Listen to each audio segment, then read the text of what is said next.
Namo Loe Savayantam, Namo Loe Savadam, Namo Loe Savayam, Namo Loe Savjayam, Namo Loe Savadivavati Savanam, Omkara Mindu Sanyukta Nityam Jayanti Yogina, Kamadam Okshadam Sri Omkarai Namo, Manganam Bhagavanayo, Manganam Gokamo, Manganam Kunsundari, Ujendram Bosu, Manganam Namasamari.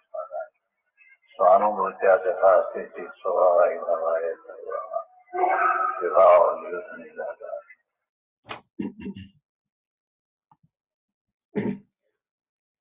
Om Namo Loye Sarvatrikavarti Ariyantam. Om Namo Loye Sarvatrikavarti Siddhanam. Om Namo Loye Sarvatrikavarti Aryanam. Om Namo Loye Sarvatrikavarti Vajjanam. Om Namo Loye Sarvatrikavarti Savanam. Omkaram Bindu Sanyuktam Nityam Dhyayanti Yoginam Kamadam Mokshadam Shiva Omkaraya Namo Namah. Namah Samaysaraya Swanubhutya Chakasate Chitsabhavaya Bhavaya Sarva Bhavantarachide Ajnanatimirandhanam Jnana Anjana Salakaya Chaksurunmilitam Yena Tasmai Shri Guruve Namah. Tirthankaro Jagatana Jayavanta Varto Omkaranada Jinano Jayavanta Varto Jinana Samo Sarana Sau Jayavanta Varto Netirthachara Jagama Jayavanta Varto Namo Tirthanayakane Namo Omkaranadane Omkara Sangarvatene Namo Te Sri Kunda Kundane Aho Upakara Jinavarano Kundano Dvani Divyano Jina Kunda Dvaniyaka Aho Te Guru Kanano Aho Te Bhagavati Matano Dhruva Achalane Anupamagati Pamel Sarve Siddhane Vandi Kaho Sutta Kevali Bhasita Asamaya Prabhrata Are Ho Eka Suddha Sada Arupi Jnana Darshanamay Kare Kai Anyate Maru Jari Paramanu Matra Nathi Are Jam Netra Te Maj Jnana Nati Karaka Nathi Vedaka Are Jane Jakarmodaya Nirajara Bandhate Maj Mokshane Om Namah Siddhebhyo Om Namah Siddhebhyo Om Sri Suddhatmane Namaha.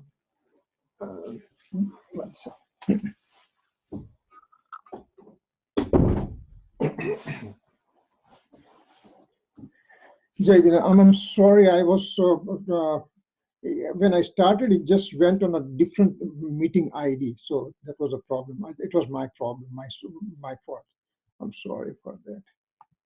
Okay, so if we are talking, today is December 7, 2016, and we are talking about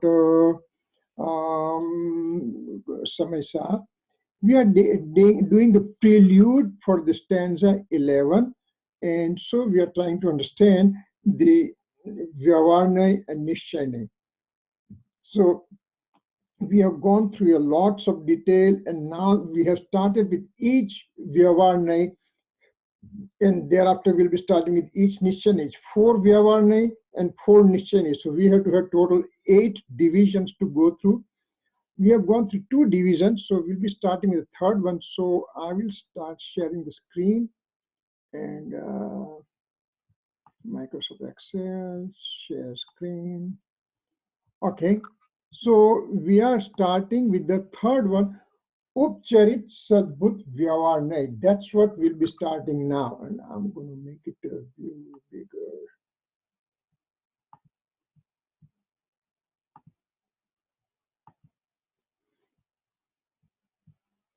Okay, so we are going to start with the Upcharit Sadbhut Vyavarnai. We have finished Upcharit Asadbhut Vyavarnai, Anupcharit Asadbhut Vyavarnai. Now we are talking to Upcharit Sadbhut Vyavarnai. So what exactly it is? We've already gone to detail about Upcharit, Anupcharit, Sadbhut, Asadbhut, so there is no need to do any revision. So we are talking Upcharit Sadbhut Vyavarnai, what it is. So it says figurative, empirical point of view, expressing difference between virtue and virtuous one. Means it shows difference between alien belonging virtue and the virtuous one. Upadhi sahitna gun and a guni. It shows the relations between the differences between those two. Now, number one, why it's upcharit? Because it's called figurative. Why it's sadbut? It's called pure synthetic. Why it's vyavar? Because empirical point of view. And why it's nay? It's part of the spiritual knowledge of a right knowledge. So we have the definition of upcharit sadbut vyavar nay. Basically, the impurity occurring in my mode. Remember, I have all the attributes within me, and those attributes, some attributes, out of those infinite attributes, some attribute can be possibly have a mode of a pure form, or it can also have mode of the impure form. And Upcharit Sadbut Vyavarne will show the relationship between the impure mode of the attribute with the soul. So, just going for make it short, it shows the relationship between Rag and the eternal soul. It shows inclination of attachment along with the soul. What is the relationship? That's what it shows. So that is your Upcharit Sadbut Vyavarne. Upcharit because it is away. Away means, of course, Rag occurs within me. Rag is occurring, but because it can be removed, it can be taken. For example, I'm angry right now. How long the anger will last? Minute, 2 minutes, 3 minutes, half an hour, 1 hour, 2 hours, 1 day, 2. But then what? Then that anger has to dissipate. It has to get relieved from me. So because it is occurring within me, but it can be taken care of. It can be removed. Because it's removed, that's why it's called Upcharit. Figurative. Why it's called Sadbut? Because it is actually occurring in my soul substance. Me as a soul substance is creating anger. This phone is not going to create the anger. This piece of paper is not going to create the anger. It's just me, the soul, conscious being makes the anger, or anger, deceit, ego, greed, etc. And that's why it is Sadbut. Sadbut means it's a pure synthetic. So, because it's occurring within me, but it can be removed, so it's a Upcharit. Occurring within me, Sadbut, can be removed, Upcharit. So, that thing is happening in a Upcharit Sadbut Vyavarne. What's the subject matter for this Upcharit Sadbut Vyavarne? Well, the Shamik Bhav and Audaik Bhav, these are the subject matter for this night. Now, the two new words are thrown over here, Shamik Bhav and Audaik Bhav. What is Audaik Bhav? Means Audaik means soul's inclinations born as a result of manifestation of karma is the subject of this night. For example, in the past, I have acquired knowledge obscuring karma. I have acquired deluding karma. I have acquired obstructive karma. I have acquired Jnanavan karma, Darsanavan karma, Mohaniya karma, Antara karma in the past. Now, those karma come in fruition in this life. So, deluding karma, knowledge obscuring karma, perception obscuring karma, obstructive karma, those are the karma. Jnanavan, Darsanavan, Antara, Mohaniya karma, they come in Uday in this life. When the karma comes, give me fruition,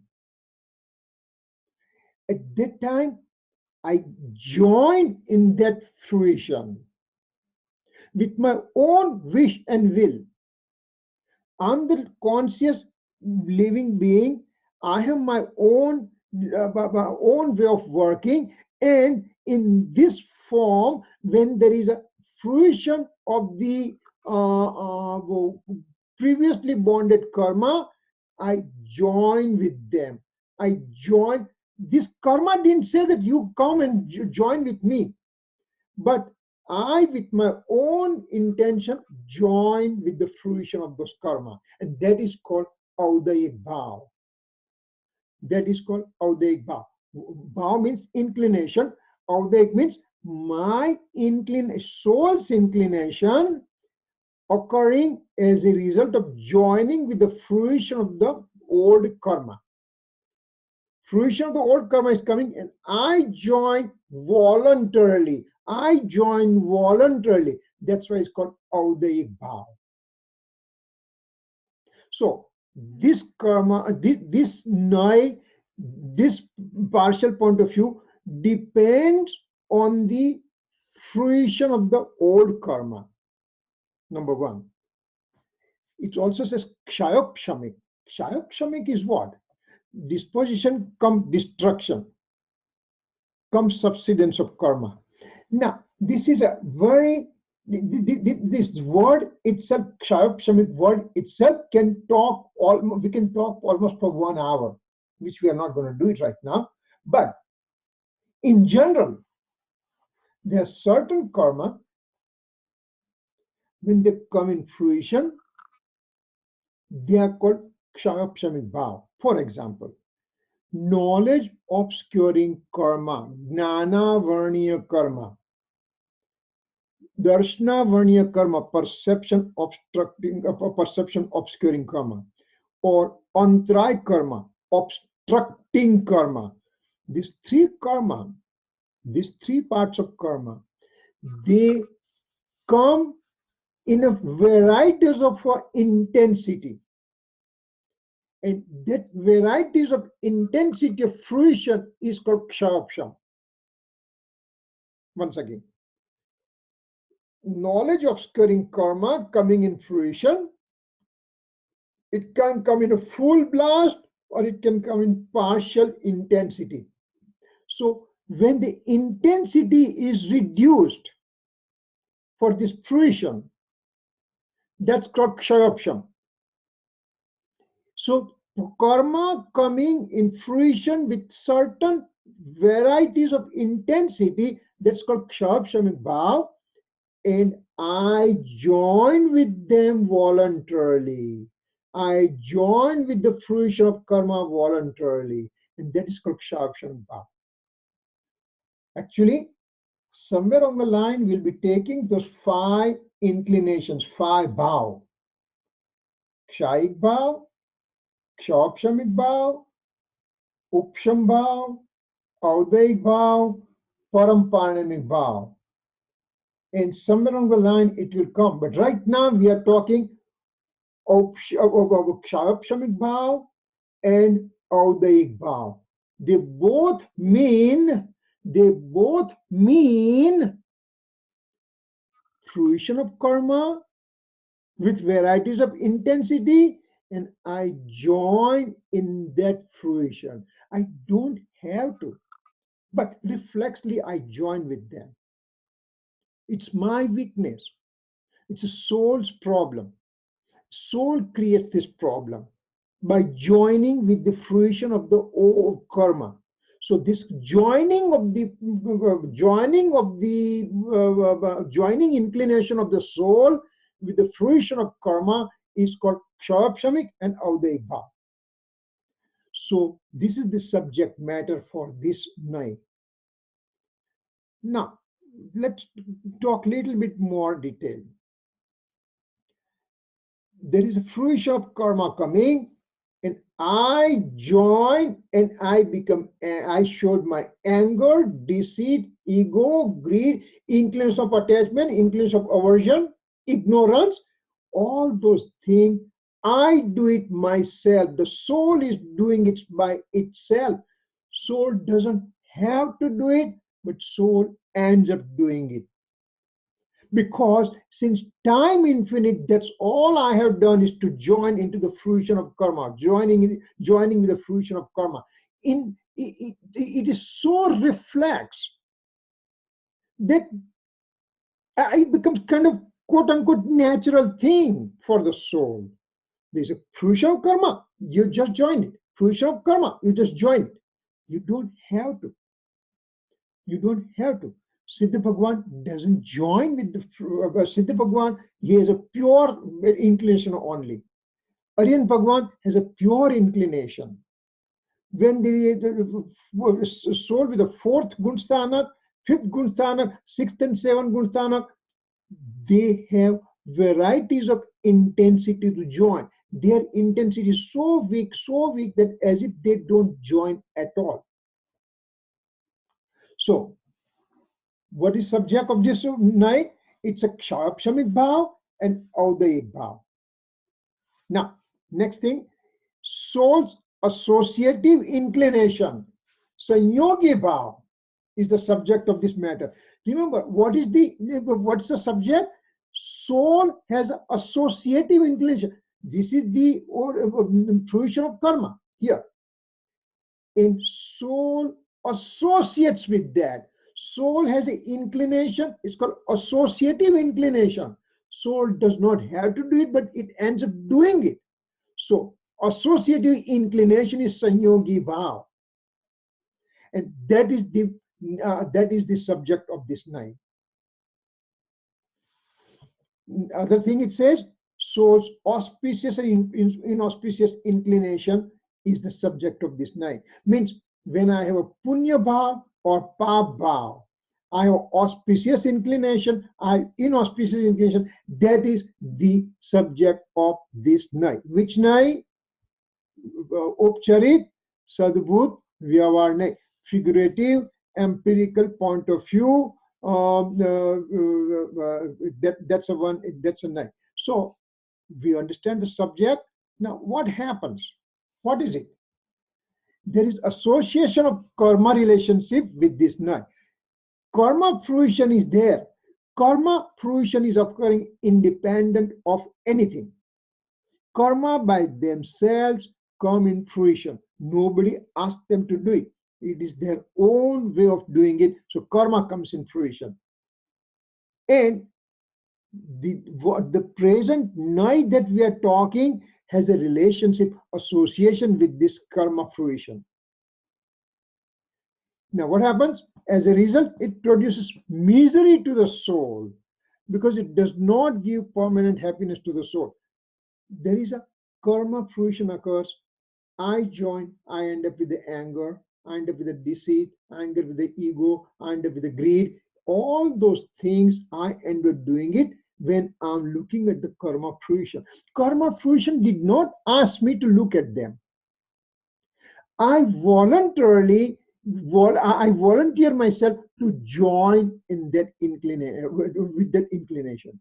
So that what happens. And why? This is the karma fruition, and I'm joining. When I'm joining in the karma fruition, then that means I'm going away from my real true nature of the self. And so that way, when I'm joining the karma fruition, it always produces misery. It produces misery. It produces unhappiness. Let's presume that let's say that I have extra money today, and I decided I went crazy and I said I would like to buy a new car, and I bought a new car. I bought a Tesla.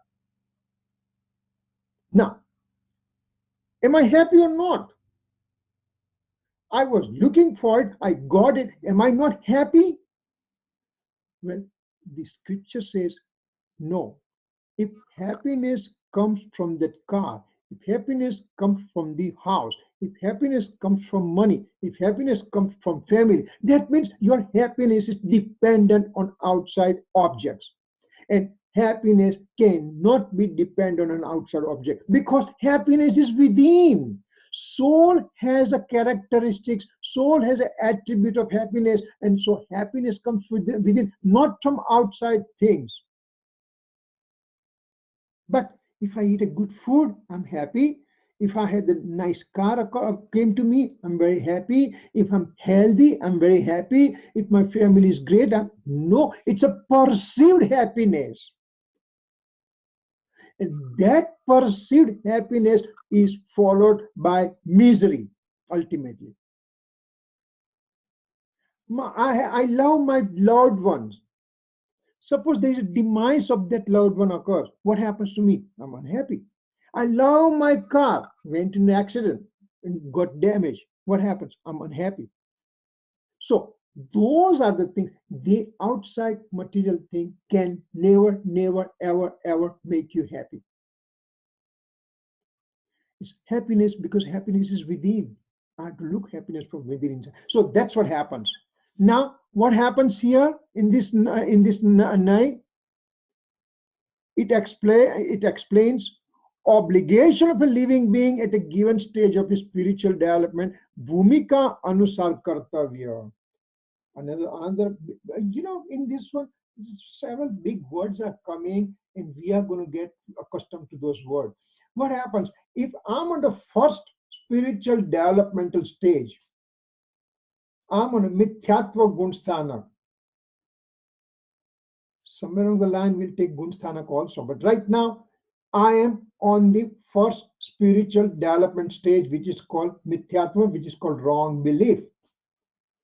Means I always look for happiness from outside. I always look for happiness from outside objects. So then my obligations are dependent on alien objects of the universe. I had to keep friendship with the politicians because I may need help someday. I have to have a relationship with my neighbor because sometimes they are going to help me out. And so this kind of, because I have the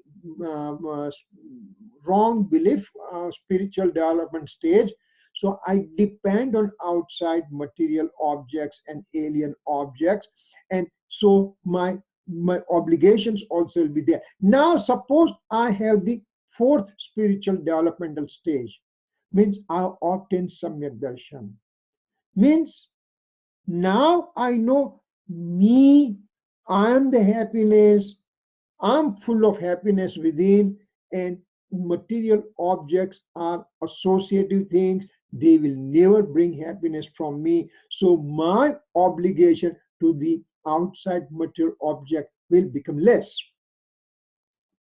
Then I further go on my spiritual ladder, and I go to sixth and seventh spiritual development stage, which is called monkhood. When the soul becomes accept the monkhood, then his obligations are extremely limited to the outside material world. He is engrossed within himself all the time, and so his obligations to the outside world will be next to none. And Aryan Bhagwan, he has no relationship with the outside material world at all. So that's what it says, that obligation of a living being at a given stage of a gunsthanak. It shows the inclination of attachment and aversion, that means rag and dvesh of the living being at different stages of gunsthanak. For this bullet to understand, we have to have some knowledge about the deluding karma. Deluding karma are the most important karma out of all the karma. And once I destroy deluding karma, then basically I win over all the karma. Now, so what happens here? The increase of attachment and aversion, rag and dvesh, there are four different types are described in this deluding karma. Anantanumandi krodh man maya lobh, अप्रत्याख्यानावरण क्रोध मान माया लोभ, प्रत्याख्यानावरण क्रोध मान maya lob, sanjvalan क्रोध मान maya lob.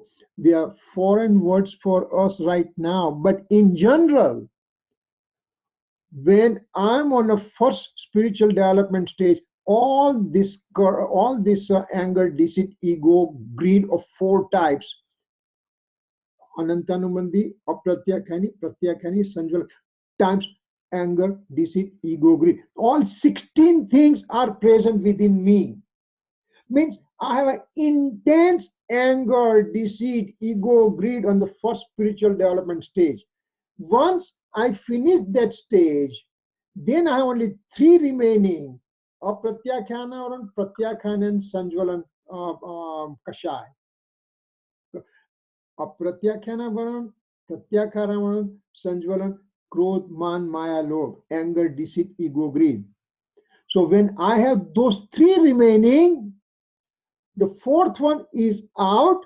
When the 4th one is out, means anantanu bandi krodh, man, maya, lobh is out, means almost all my anger, deceit, ego, greed are gone. 99% are gone.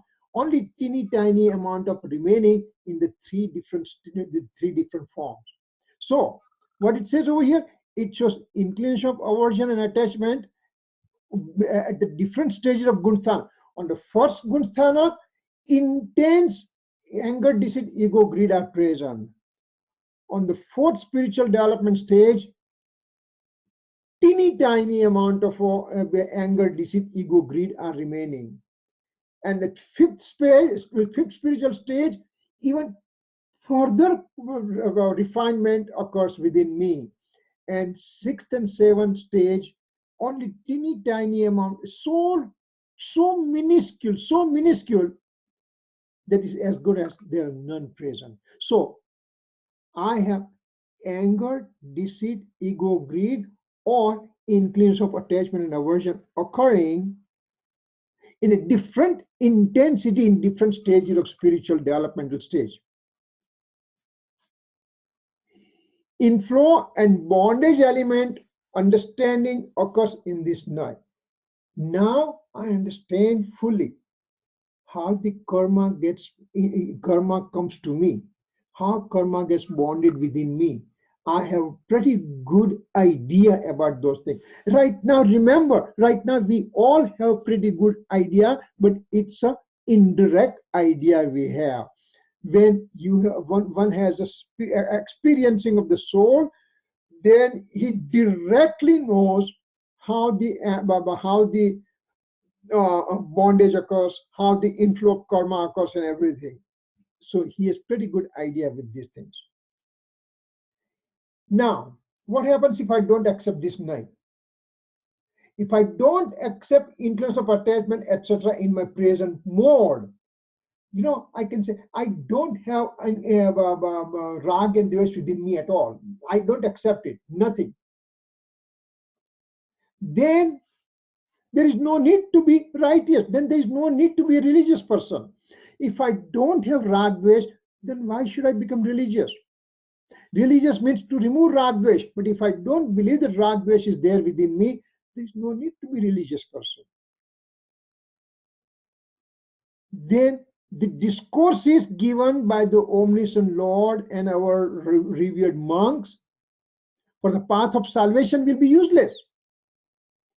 Now, we have to have a little bit explanation in this bullet that when we talk so much about absolute point of view, absolute point of view means I'm the soul.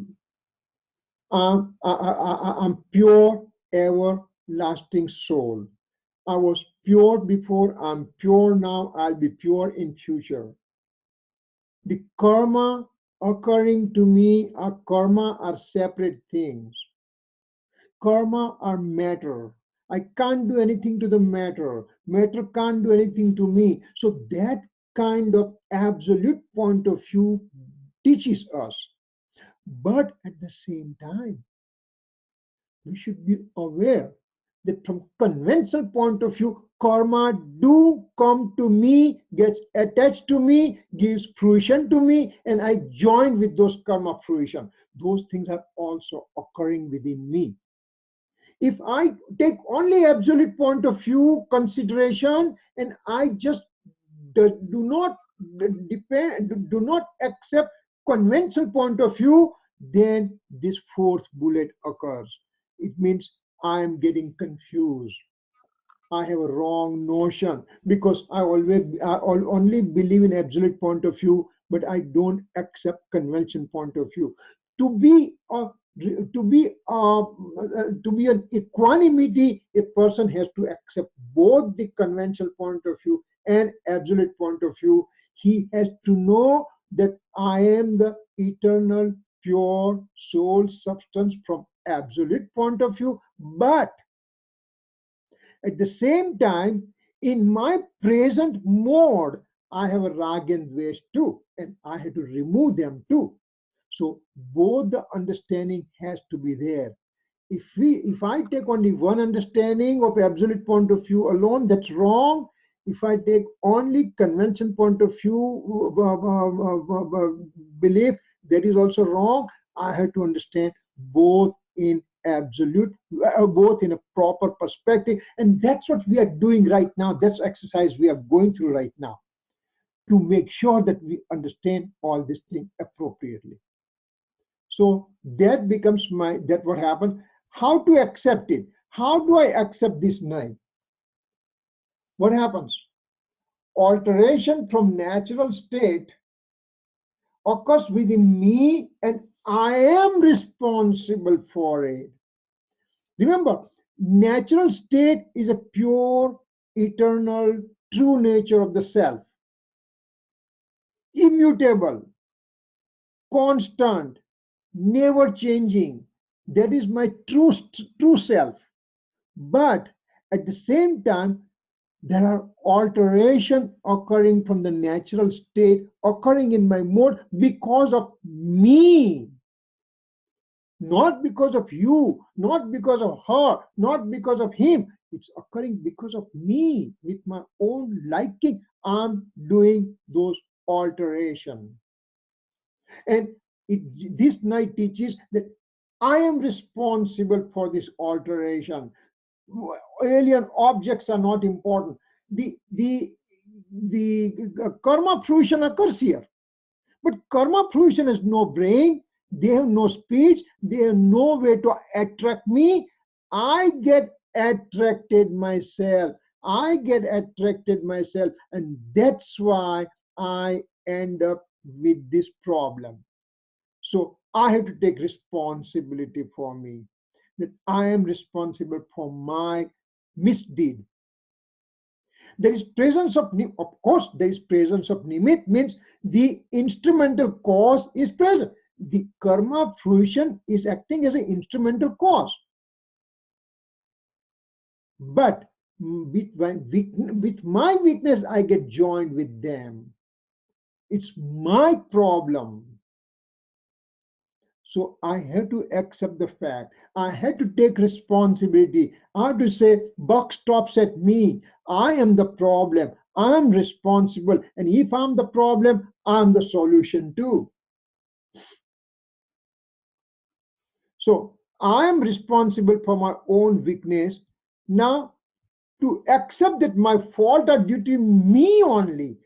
I am the problem. I'm the reason. I'm the creation of creating this trouble. So when I accept my fault and say that karma are not responsible for it. Remember, let's say that today's class is quote unquote little difficult. Then one may say, you know what, my gnana and karma are in fruition. That's why I don't understand. Of course, you are not going to say that because you understand pretty well that everything happens because of us, because of me, and karma are only instrumental cause. So now, instead of blaming karma, I will start taking responsibility upon me and say, I am the problem. not the karma. For example, let's say that the karma fruition occurs, bad karma fruition occurs, and it gives a incurable disease to a person, so much that he or she is going to die. This is a situation. Karma fruition occurred, bad karma fruition occurred, and it's going to give me demise. I have a month to live, 6 weeks to live, week to live, whatever. Now, at that point, I can decide myself what I want to do. Do I want to really cry over, or whatever time is left for me as a human being, and I try to look for solace in my soul and try to get experiencing of my soul, try to get samyak darshan, try to remain in equanimity as much as I can. Can I do that? Karma fruition didn't do. Karma fruition gave me situation, but I decided, no, I'm going to be very strong within me. I'll take care of myself.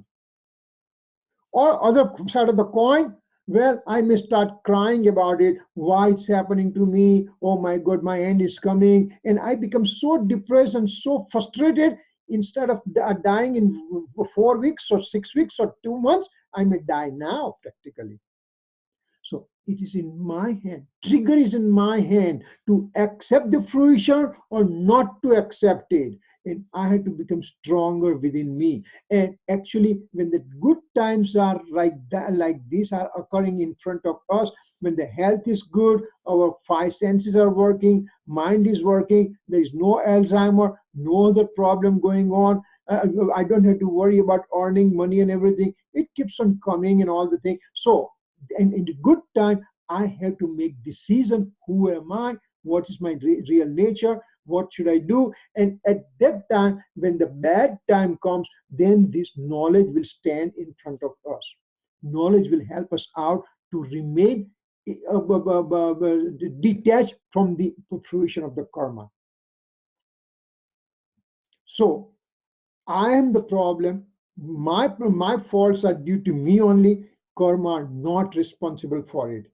So that kind of things when I do, that means I have accepted this now very well. Now, when I accept, then I have to discard also. When I'm going to go in the spiritual ladder up and up and up, then I have to discard also this now. How will I be able to discard this now? Even the influence of attachment, etc., occurs within me, but at the time I know it's not my true nature. They are not my inherent nature. They're transient in nature. They remain for certain time only, and then they dissipate. They are occurring as a result of karma being the instrumental cause. Remember, instrumental cause is told to be instrumental cause only when I join in them. Otherwise, they are not called instrumental cause. So I join with my weakness. So I'm responsible. But this is my transient nature. I'm the eternal, pure soul substance, immutable soul substance. And the transiency is not my nature. When I understand that part, when I don't blame it to karma, and I understand that this is transient nature, it's my fault, it should not occur within me, and I have to go away from it. So, they're not my inherent inclination of attachment, are not my inherent nature. They're occurring as a result of karma being instrumental cause. Of course, I now become aware that modes are also occurring within me.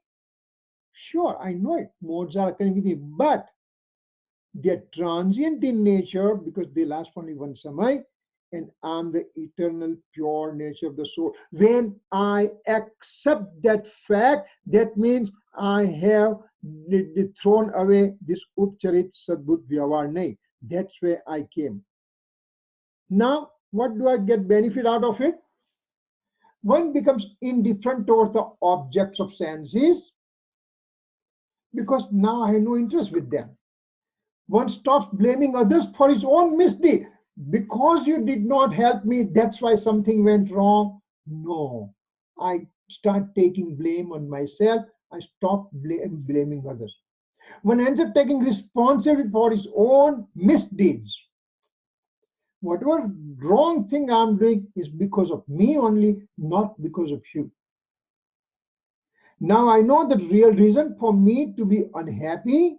Why I'm unhappy? Because of me. Why I'm unhappy? Because of me, because I am joining in the fruition of the karma. I'm not supposed to join there. If I don't join, I don't become unhappy. So now I found out the reason for my unhappiness. I made the diagnosis of myself.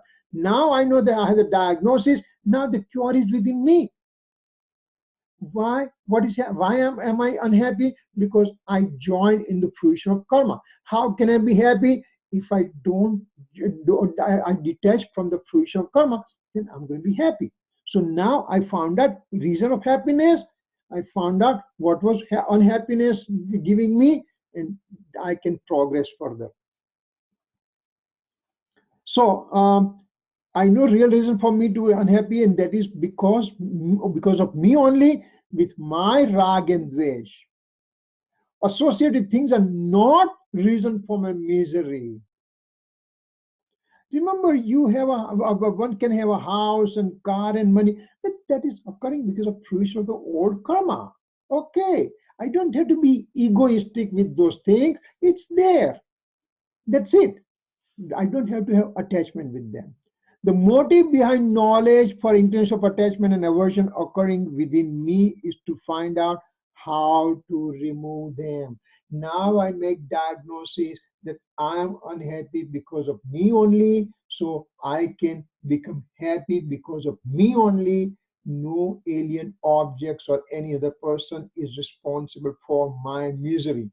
So simply by knowing this Naya alone, we are now taking responsibility on ourselves and not to blame others. Having said that, now we are going to go to the Anupcharit Sadbut Vyavarnai. If you don't mind, I can take 10 minutes to finish this one. Hopefully you don't mind because we started late today, and it was my fault that we started late. Sorry. Okay. So now we are coming to Anupcharit Sadbut Vyavarnai. Remember, in the Vyavarnai, there are 4 parts, and now we are coming to the 4th one. We finished 1, we finished 2, we finished 3. Now we are coming to the understanding for the 4th one. What is that one? Let me make it big. Customs.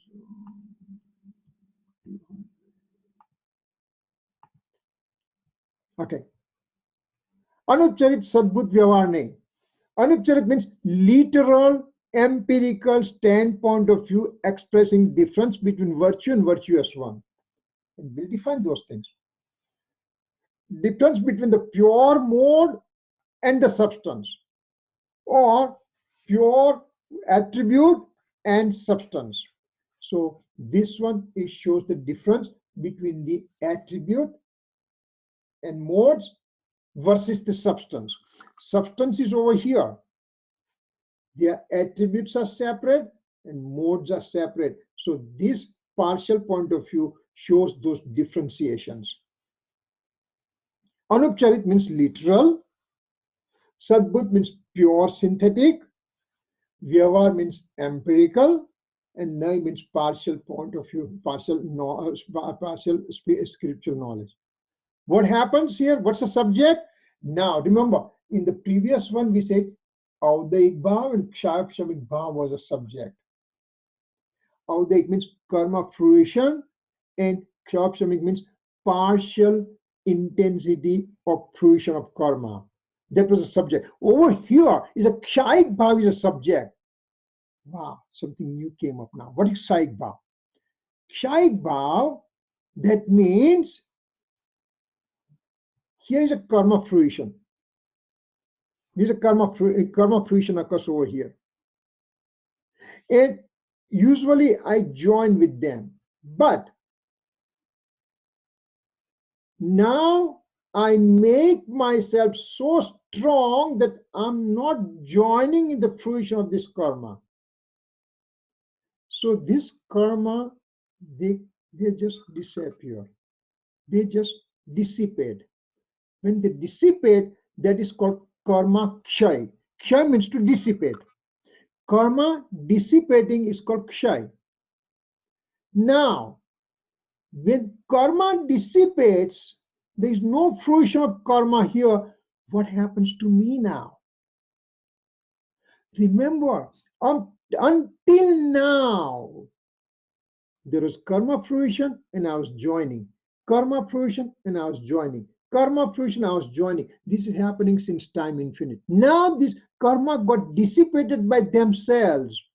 So now I said, wait a second. I don't have to look at the karma fruition because I'm the true nature of the soul. My pure soul is with me. So now I direct my attention to the eternal soul substance. Actually, reverse happens. When me as a soul substance, me as a soul substance decide not to join in the karma fruition and now to have go towards myself. For example, what's the nature of the sugar? Sugar's nature is to give sweetness no matter what. It gives sweetness thousands of years back. It's giving sweetness now. It will give sweetness in the future. Wherever it is, it will give sweetness. That's the real nature of the sugar. So same way, my real nature is to get engrossed in my innate state. That's my real nature. But instead, when this karma fruition, I was just getting joined with them. That was my deluded state I was doing it. But now I realized and I started looking into my innate state. When I'm looking into my innate state, this karma, they kind of dissipates by themselves, and now I'm engrossed within myself. That's called kshayik bhav. Kshayik bhav means I'm getting engrossed in my true nature of self, in short. So that's the subject of this Naya. What it says, it shows the nature of the subject by its differentiation between virtue and virtuous one. Means this Naya says, okay, now you are looking within. Now you are looking within. You are not looking at the karma fruition. You are looking within. What is there within? I'm looking at the house from outside. Oh, this house is good. This house is not good. This house is old. This house is new. This house is whatever. Different types of houses, I saw it. But what is there in a given house? When I enter in that given house, then I find out that the bedrooms are there, bathrooms are there, living rooms are there, family rooms are there, kitchen is there, study room, all kind of things are present in that house. Similarly, when I enter into the soul, house of soul, then I find out that, oh, there is a soul as a substance, and oh, that infinite attributes are there, and each attribute keeps on transforming time to time. So these kind of things I find it out. So this Naya specifically, this Naya, the Anupcharit Sadbut Vyavahar Naya, what does it do? It shows the difference between the substance and the attribute. Substance and attribute, they are it shows the difference between them. So it shows differentiation between virtue and virtuous one. Means it shows knowledge attribute is separate from the soul substance. Perception attribute is separate from the soul substance. Conduct attribute is separate from the soul substance. Faith attribute is separate from the soul substance. Even though the knowledge, perception, faith, conduct, etc., infinite attribute, they have indivisibility with the soul substance. They cannot be separated out. But this Naya specifically makes division, artificial division, to show me this is the knowledge attribute. This knowledge attribute can be in the 5 different forms. It could be in the Matignan. Matignan could be in a 340 divisions could be there. Sutagnan can have 12 divisions. Udignan has a 5 divisions. Manaparegnan can be having 2 divisions.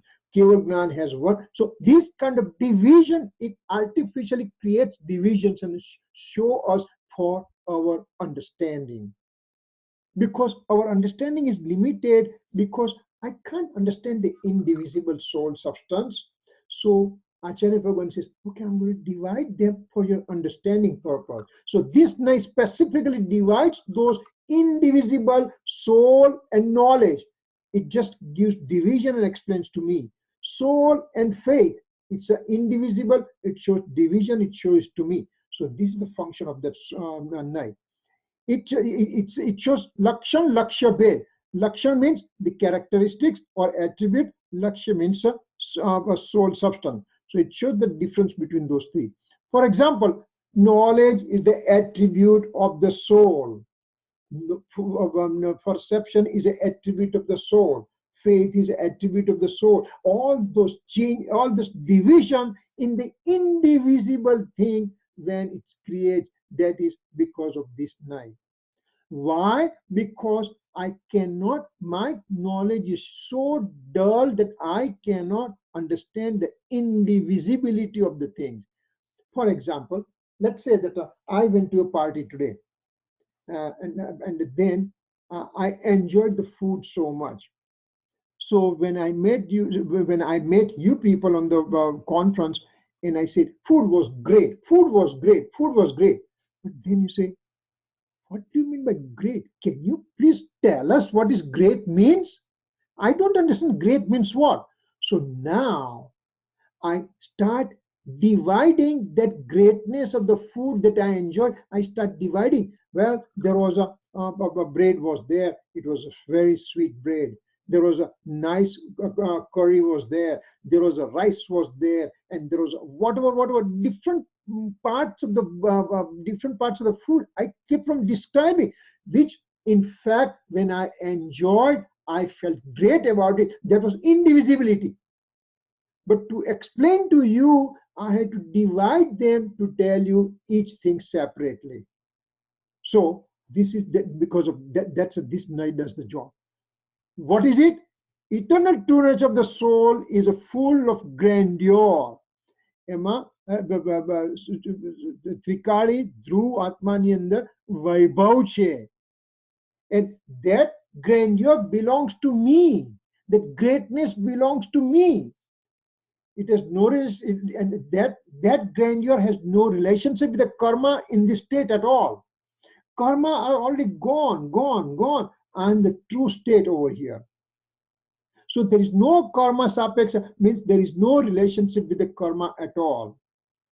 It's a karma nirapek state. It's not karma sapek state.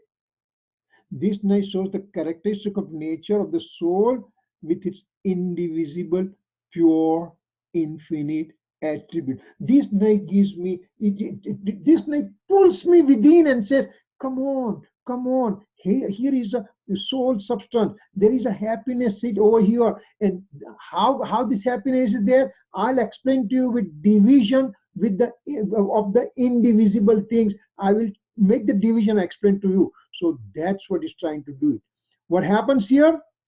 Pure nature of the eternal soul is there with its own grandeur. There is no karma relationship. There is no relationship to any alien objects at all. I am glowing because of me alone. In this Naya, appropriate knowledge about the self and the alien beings occurs. With this Naya, one ends up knowing the true nature of the knowledge, faith, conduct, etc.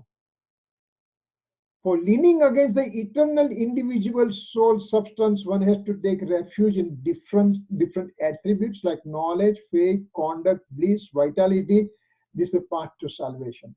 Means all these attributes are within me in the indivisible form, but I cannot understand or I cannot explain to you in the indivisibility. And so I have to create the division.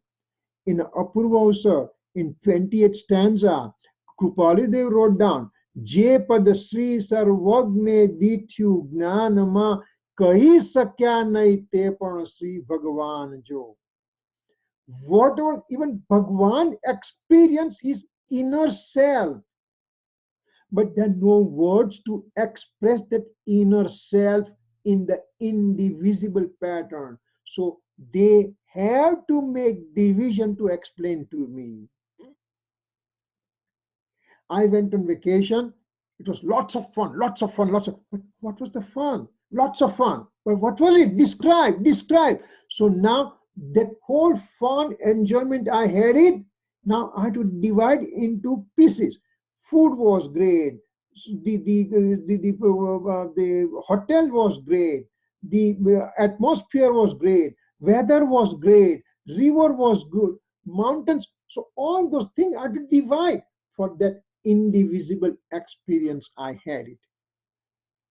Over here, how do I accept it? Attraction about the alien things disappears completely. Now I have no relationship with any alien objects at all. I'm not even looking at the fruition of karma at all. Fruition of karma has dissipated. Now I'm remaining alone and I'm within myself. I'm looking at my own grandeur state, which is free from any alien objects association. I experience my infinite attributes there within. How do I discard it? Grandeur was shown for purpose of manifesting in one's mode. This grandeur was shown for the purpose of manifesting in my own mode. One has to have his own personal effort to intensify, to manifest his grandeur and true nature in the world. Now, I am full of grandeur. I am full of happiness. When do I express all those things within me? When I direct my faith to the eternal soul substance. When I do that, and even those division of the attribute, I make them secondary in my understanding. And I look into my eternal soul substance. That's all my narrow aim that I direct my attention to. That means I have discarded this now also. Because it just ultimately I have to go to primary abstract comprehensive state. Nirvikalp dasha means experiencing the indivisibility of all the attribute with the soul in my self-experiencing phase. And when that happens, that means this now is already non-existent, because now I'm having the experiencing of my true self occurs, and then there is no divisions within. And at that time, I have discarded this now. Benefit of knowing this one, last thing, one's attention is focused only on the true nature of the self, and he even does not consider the differentiation of the infinite attribute. He considers infinite attribute and the soul substance as indivisible. Remember when we talked about 6, 7, 8, 9th stanza, when we did Samaysar 9th stanza, no, 8, 7, 8, 6, 7, 8, 9, 10th stanza. Then it said that to explain from one entity to the other entity, divisions of attributes are made. But at the same time, speaker also knows that these attributes are indivisible form, and at the same time listener also understands that those attributes which have been explained in the divisional form, they are indivisible. We have gone through that 10 stanza in detail, so we know that part. So now I don't consider I consider only myself, and I don't consider even the differentiation of the attribute. His sole aim is to undivided, eternal, indivisible, immutable, eternal state of the soul, unique soul substance. He has now very extremely narrow vision, narrow focus. This may explain the infinite attribute within the soul substance, as well as explains the manifestation of the pure modes, but at the same time it says they are indivisible with the soul substance. So these are the things that I understand from this 4 Naya that we have talked about. First one was Upcharit Asadbhut Vyavarni. Second one was Anupcharit Asadbhut Vyavarni. Third one is Upcharit Sadbhut Vyavarni. Fourth is Anupcharit Sadbhut Vyavarni. So these are the way. Gradually, from I'm going away from my alien objects of the universe, that this is my house, this is my phone, this is my money, this is my harbor, this is my family. I'm going away from that. Second phase, body is not mine. I have gone from that. Third one, even the rag dvesh occurring within me, they are not mine. And fourth one, even the division of the attributes occurring within me, they are not my true state. So these are the 4 levels that we pass through. And ultimately we come to the eternal soul substance. And so it just, each Naya directs us to this thing. So each Naya has its own significance, and it brings us to there. So now we have to do, next week we have to try to finish 5, 6, 7, 8. So that way we will have a basic understanding of the Vyavarne and Nishchane, and thereafter we'll be able to proceed to the 11th stanza. Any questions so far? Yes. I have an idea. I don't know, maybe you can put it to a group vote, or you can tell us what you think. Mm-hmm. Could you, because we before you went away, we did briefly discuss the 4 Nishchenes. Yeah. How about we go over this spreadsheet? You send us your other spreadsheet on Nishchene. Mm-hmm. And between now and next Tuesday, we'll review it ourselves, and we can start on Gatha 11 on Wednesday.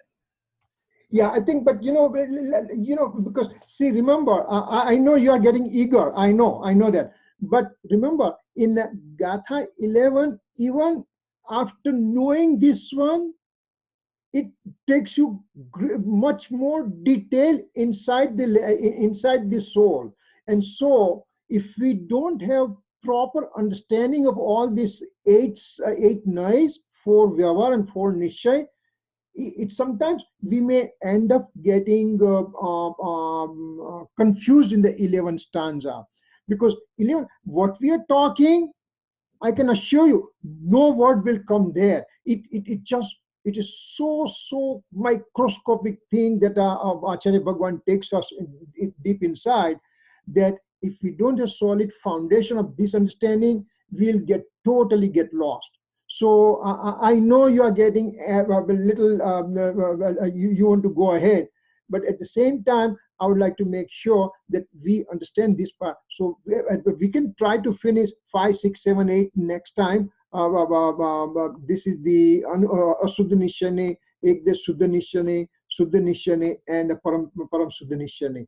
We hopefully will be able to finish in one class, and then we'll start with the 11. Because 11 will be much more complicated Gatha, because as I said, 11th is called the Jain, it's called Pran of the Jain philosophy. It's called heart of the Jain philosophy. So that's why we have to have fairly good understanding. And you already have this spreadsheet, so at least we can just go through all the, it is our homework that we can go through the Asuddha Nishchane, Ekdes, Suddha Nishchane and Param Suddha Nishchane. We can start, we do the homework, so that we will be able to go a little bit this Vyavarne was important to have great footing, this Nishchaya is kind of, it's going to be, it will flow relatively easily, you know. So bear with me for one more class, okay? કિરણકલ કોઈ example છે આ દરેક Yeah. જે આપણે કર્યું દ્રષ્ટાંત એની અંદર કોઈ દ્રષ્ટાંતથી એને લિંક થઈ શકે એવું કોઈ છે દ્રષ્ટાંત? એટલે દ્રષ્ટાંતમાં જે આપણે શું કહ્યું કે જો પહેલામાં શું કહ્યું કે પહેલો જે નય હતો જે આપણે નય લીધો ઉપચરિત અશુદ્ધ વ્યવહાર નહીં, એટલે કે કાર મારી નથી, ઘર મારું નથી, સ્ત્રી પુત્ર મકાન મારા નથી, તો એ ધેટ ઇઝ ધેટ એ નય તમને એ સમજાવે છે. જ્યારે અહીંયા આવે અનુચરિત અસદબુદ્ધ વ્યવહાર નયમાં તો કે શરીર મારું નથી એમ સમજાવ્યું તમને, એ સમજણ આપી. પછીમાં કહું કે ઉપચરિત સદબુદ્ધમાં રાગ દ્વેષ મારા નથી એમ સમજાવ્યું, અને છેલ્લે ગુણ ભેદ પણ મારામાં નથી એમ સમજાવ્યું. એટલે આત્માની અનુભૂતિ માટેના જે ભેદ વિજ્ઞાન છે એ ભેદ વિજ્ઞાનની ગ્રોસ ફોર્મ માંથી ફાઇનલ ફોર્મ સુધી આપણને લઈ જાય છે. અને સંજયભાઈ, this is it's so intricate that there are no example, no nothing coming, because there is no story or anything else coming, because this is the crux of the whole thing. If we understand this part, then we don't need to do anything else, you know. Got it. Yeah. Okay, so Ankit, hang on for one more class and we'll be able to start that one, okay? I'm also getting antsy to start. I mean, but you know, it's very long stanza. There are about 100 pages that the Gurudev has written, and so we'll have tons and tons and tons of slides to go through and everything, but we'll try to make it hopefully understandable thing, okay? All right. Any other questions? No. Okay, we'll do the closing, okay? Yeah, we can do the closing. जावाणी के ज्ञान से सूझे लोकालोक, सोवाणी मस्तक नमो सदा देत हूँ डोक. नौबा नमो कामद्र.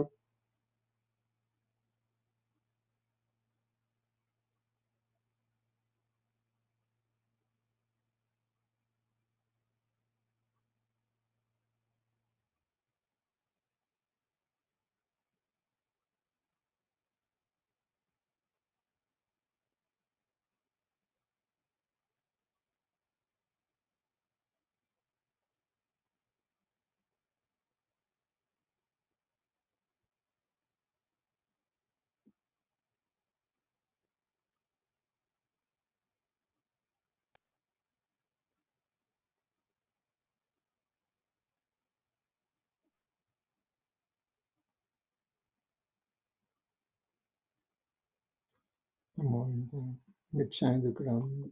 Vikram. Jai Janara, thank you.